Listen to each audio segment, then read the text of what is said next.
अध्याय 19 गुटनिरपेक्ष आंदोलन। बहुविकल्पीय प्रश्न। प्रश्न 1।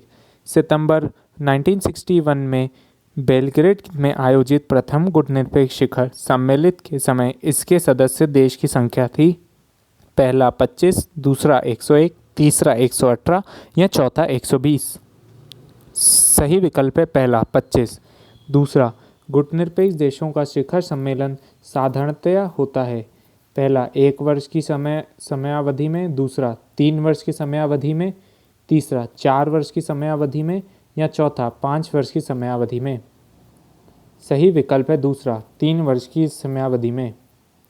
तीसरा, 14वां गुटनिरपेक्ष शिखर सम्मेलन हुआ था। पहला भारत में, दूसरा जिम्बाब्वे में, तीसरा क्यूबा में या चौथा इंडोनेशिया में। सही विकल्प है तीसरा क्यूबा में। चौथा, गुटनिरपेक्ष आंदोलन का पहला सम्मेलन कब हुआ था? पहला हवाना, दूसरा रूस, तीसरा बेलग्रेड या चौथा नई दिल्ली। सही उत्तर है तीसरा बेलग्रेड। पांचवा, गुटनिरपेक्ष आंदोलन के समन्वय ब्यूरो की सदस्य संख्या है। पहला 56, दूसरा 66, तीसरा 76 या चौथा 86। सही विकल्प है दूसरा 66। छठा, अफ्रीका कोष की स्थापना का निर्णय किस सम्मेलन में किया गया था? पहला पहले, दूसरा तीसरे, तीसरा 6वें या चौथा 8वें। सही विकल्प है चौथा 8वें। सातवां, गुटनिरपेक्षता की नीति मुख्य रूप से किन राष्ट्रों द्वारा अपनाई गई है? पहला पूंजीवादी राष्ट्र, दूसरा साम्यवादी राष्ट्र, तीसरा नव स्वतंत्रता प्राप्त राष्ट्र, चौथा अल्प विकसित राष्ट्र। सही विकल्प है तीसरा नव स्वतंत्रता प्राप्त राष्ट्र। अगला प्रश्न, रिक्त स्थान पूर्ति। प्रश्न 1। गुटनिरपेक्ष शिखर सम्मेलन में रिक्त स्थान भाग लेते हैं। उत्तर, शासना अध्यक्ष। दूसरा, प्रथम गुटनिरपेक्ष शिखर सम्मेलन में दक्षिण अफ्रीका की रिक्त स्थान की निंदा की गई थी। उत्तर, रंगभेद नीति। तीसरा, गुटनिरपेक्ष राष्ट्रों का 10वां शिखर सम्मेलन रिक्त स्थान की राजधानी जकार्ता में संपन्न हुआ। उत्तर, इंडोनेशिया। चौथा, 15वें गुटनिरपेक्ष शिखर सम्मेलन की अध्यक्षता रिक्त स्थान द्वारा की गई थी। उत्तर, होस्नी मुबारक। पांचवा, 14वें गुटनिरपेक्ष शिखर सम्मेलन के घोषणा पत्र में रिक्त स्थान पर हमले की निंदा की गई। उत्तर, इजराइल द्वारा लेबनान। छठा, वर्तमान में रिक्त स्थान नाम के सेक्रेटरी जनरल हैं। उत्तर, निकोलस मडूरो। सातवां, वर्तमान निर्गुट आंदोलन रिक्त स्थान हुए देशों के आर्थिक विकास पर बल दे रहा है। उत्तर, गरीब एवं पिछड़े। अगला प्रश्न, निम्नलिखित का उत्तर सत्य असत्य में दीजिए। प्रश्न 1। विश्व की परिवर्तित परिस्थितियां का गुटनिरपेक्ष आंदोलन पर कोई प्रभाव नहीं पड़ा है। उत्तर, असत्य। दूसरा, गुटनिरपेक्ष आंदोलन सैन्य गठबंधनों तथा शीत युद्ध का प्रबल हिमायती रहा है। उत्तर, असत्य। तीसरा, गुटनिरपेक्ष देशों को 15वें शिखर सम्मेलन के दौरान आतंकवाद और वित्तीय संकट का मुद्दा छाया रहा। उत्तर, सत्य।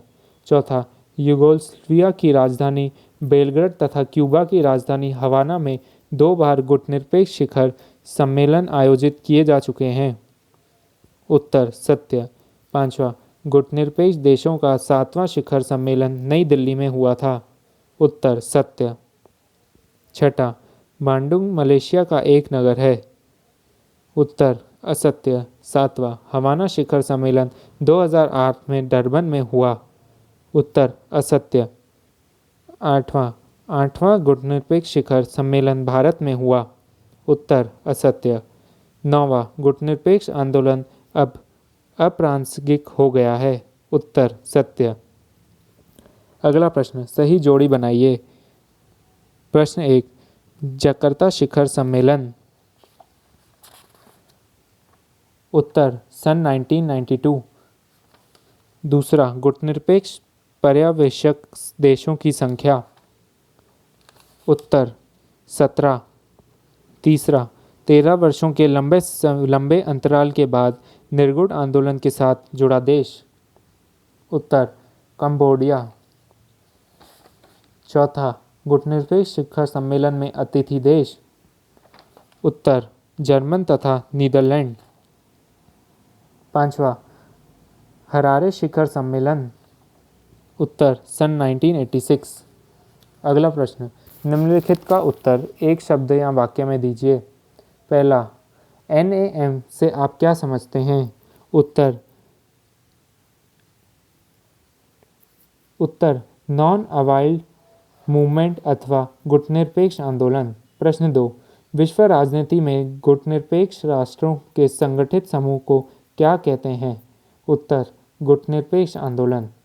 प्रश्न 3, 14वें निर्गुण शिखर सम्मेलन के संपन्न पर जारी संयुक्ति वक्तव्य में किस देश को संयुक्त राष्ट्र परमाणु ऊर्जा एजेंसी के साथ सहयोग करने को कहा गया? उत्तर ईरान। प्रश्न 4, किस शिखर सम्मेलन की अध्यक्षता तत्कालीन भारतीय प्रधानमंत्री श्रीमती इंदिरा गांधी द्वारा की गई थी? उत्तर 7वां निर्गुण शिखर सम्मेलन, नई दिल्ली 1983। अति लघु उत्तरीय प्रश्न। प्रश्न 1, गुटनिरपेक्ष देशों के शिखर सम्मेलन में कौन से सदस्य हिस्सा लेते हैं? उत्तर गुटनिरपेक्ष देशों के शिखर सम्मेलन में पूर्व सदस्य, पर्यवेक्षक राज्य सदस्य, पर्यवेक्षक गैर राज्य सदस्य तथा अतिथि सदस्य हिस्सा लेते हैं। प्रश्न 2, 17वां गुटनिरपेक्ष शिखर सम्मेलन कब एवं कहाँ हुआ? उत्तर गुटनिरपेक्ष देशों का 17वां शिखर सम्मेलन 13 से 18 सितंबर 2016 को वेनेजुएला में हुआ। प्रश्न 3, 18वां गुटनिरपेक्ष शिखर सम्मेलन कब तथा कहाँ प्रस्तावित है? उत्तर 25-26 अक्टूबर 2019 को अजरबैजान TBA में प्रस्तावित है। प्रश्न 4, पिछले 57 वर्षों में गुटनिरपेक्ष आंदोलन से जुड़े हुए सदस्यों की संख्या में क्या बदलाव आया है? उत्तर पिछले 57 वर्षों में गुटनिरपेक्ष आंदोलन से जुड़े हुए सदस्यों की संख्या में भारी बढ़ोतरी हुई है। प्रश्न 5, किन किन देशों में 2 बार गुटनिरपेक्ष शिखर सम्मेलन आयोजित किए जा चुके हैं? उत्तर यूगोस्लाविया, क्यूबा तथा मिस्र में 2 बार गुटनिरपेक्ष शिखर सम्मेलन आयोजित हो चुके हैं।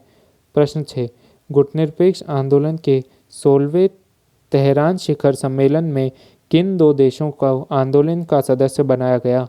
उत्तर 16वें तेहरान शिखर सम्मेलन में अजरबैजान तथा फिजी को आंदोलन का नया सदस्य बनाया गया। प्रश्न 7, 14वें गुटनिरपेक्ष सम्मेलन कब और कहाँ हुआ?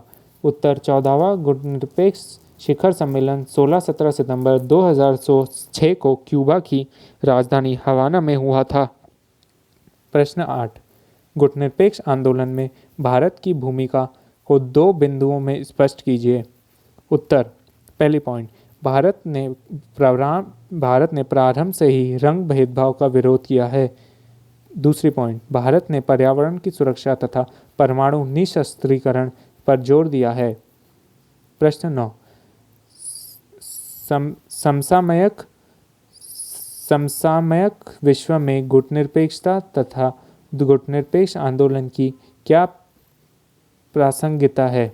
उत्तर, गुटनिरपेक्ष आंदोलन वर्तमान में भी प्रासंगिक है, हालांकि अब गुट नहीं रहे, लेकिन इसके बावजूद इसकी प्रासंगिकता पर कोई प्रभाव नहीं पड़ा। वर्तमान में विदेश नीति का निर्माण तथा इसका क्रियान्वयन की ही गुटनिरपेक्षता है। प्रश्न 10, गुटनिरपेक्षता राष्ट्रों की कोई 2 पहचान लिखिए। प्रश्न उत्तर, पहली पॉइंट, गुटनिरपेक्षता राष्ट्र शांतिपूर्ण सह अस्तित्व पर आधारित एक स्वतंत्र विदेश नीति का अनुसरण करता है तथा गुटनिरपेक्ष राष्ट्र सदैव राष्ट्रीय स्वतंत्रता आंदोलनों का समर्थन करता है। लघु उत्तरीय प्रश्न। प्रश्न 1, गुटनिरपेक्ष आंदोलन के उद्देश्यों को संक्षेप में लिखिए। उत्तर, गुटनिरपेक्ष आंदोलन के प्रमुख उद्देश्यों को संक्षेप में निम्नलिखित बिंदुओं द्वारा स्पष्ट किया जा सकता है। पहला, एशिया, अफ्रीका तथा नव स्वतंत्र एवं विकासशाली देशों को सशस्त्र कर उनकी आवाज़ को विश्व स्तर पर उठाना। दूसरा, प्रत्येक प्रकार के साम्राज्यवाद एवं उपनिवेशवाद का विरोध करना तथा इसकी समाप्ति के लगातार प्रयास करते रहना। तीसरा, विश्व की समस्त समस्याओं के शांतिपूर्ण समाधान तलाशने पर बल देना। चौथा, संयुक्त राष्ट्र संघ का समर्थन करते हुए इस मंच पर पारस्परिक एकता को प्रदर्शित करना। पांचवा, नवीन अंतर्राष्ट्रीय आर्थिक व्यवस्था हेतु संगठनात्मक प्रयास करना। प्रश्न 2, गुटनिरपेक्ष आंदोलन की संस्थागत संरचना को संक्षेप में लिखिए। उत्तर, इसके दो उपसंगठन, पहला समन्वय ब्यूरो तथा दूसरा सम्मेलन है, जिन्हें संक्षेप में निम्न प्रकार स्पष्ट किया जा सकता है। पहला, समन्वय ब्यूरो, इसका कार्य गुटनिरपेक्ष देशों में सत्य विचार विमर्श तथा समन्वय बनाए रखना है। मार्च 1983 के नई दिल्ली शिखर सम्मेलन में इसकी सदस्य संख्या बढ़ाकर 66 कर दी गई है। यहाँ उल्लेखनीय है कि इन सदस्यों का चुनाव होता है। दूसरा सम्मेलन, गुटनिरपेक्ष नीति पर चलने वाले राष्ट्रों के द्विस्तरीय सम्मेलन, पहला विदेश मंत्रियों का सम्मेलन तथा शिखर सम्मेलन होते हैं, जहां विदेश मंत्रियों के स्तर के शिखर सम्मेलनों में गुटनिरपेक्ष देशों के विदेश मंत्री हिस्सा लेते हैं। वही शिखर सम्मेलन में इन देशों के प्रमुख अर्थात राष्ट्र अध्यक्ष भाग लेते हैं। शिखर सम्मेलन में 4 प्रकार के अर्थात पूर्ण सदस्य, पर्यवेक्षक सदस्य, गैर पर्यवेक्षक सदस्य तथा अतिथि सदस्य हिस्सा लेते हैं। प्रति 3 वर्ष की समयावधि के पश्चात शिखर सम्मेलन का आयोजन किया जाता है। दीर्घ उत्तरीय प्रश्न। प्रश्न 1, गुटनिरपेक्ष आंदोलन की उपलब्धियों को लिखिए अथवा गुटनिरपेक्षता का अर्थ स्पष्ट करते हुए गुटनिरपेक्ष आंदोलन की उपलब्धियों पर प्रकाश डालिए। उत्तर, वर्तमान में गुटनिरपेक्ष आंदोलन विश्वव्यापी आकार ले चुका है, जहां इसके प्रथम शिखर सम्मेलन में सदस्य देश की संख्या सिर्फ 25 थी, वहीं 17वें शिखर सम्मेलन में 120 देश ने हिस्सा लिया। संक्षेप में इस आंदोलन की उपलब्धियों को निम्न प्रकार स्पष्ट किया जा सकता है। पहला, अंतर्राष्ट्रीय शांति एवं सुरक्षा को प्रोत्साहन। इस आंदोलन की वजह से विश्व में अनेक तनावों तथा संघर्षों को रोकने में सफलता मिली है, जिससे अंतर्राष्ट्रीय शांति एवं सुरक्षा को बल मिला है। दूसरा, गुटनिरपेक्ष आंदोलन को दोनों गुटों की मान्यता। प्रारंभ में गुटनिरपेक्ष आंदोलन को दोनों ही गुटों सोवियत संघ तथा अमेरिका ने संदेह की दृष्टि से देखा, लेकिन जैसे ही इस आंदोलन की शक्ति में बढ़ोतरी हुई, वह दोनों ही गुटों के इसकी उपयोगिता समझाते हुए इसको मान्यता प्रदान कर दी। तीसरा, शीत युद्ध की समाप्ति में सहायक। शीत युद्ध के दौरान दोनों ही खेमों में तनाव बढ़ने से सशस्त्रीकरण की अंधी प्रतिस्पर्धिता होने लगी थी, जो अघोषित युद्ध की स्थिति उत्पन्न कर रही थी।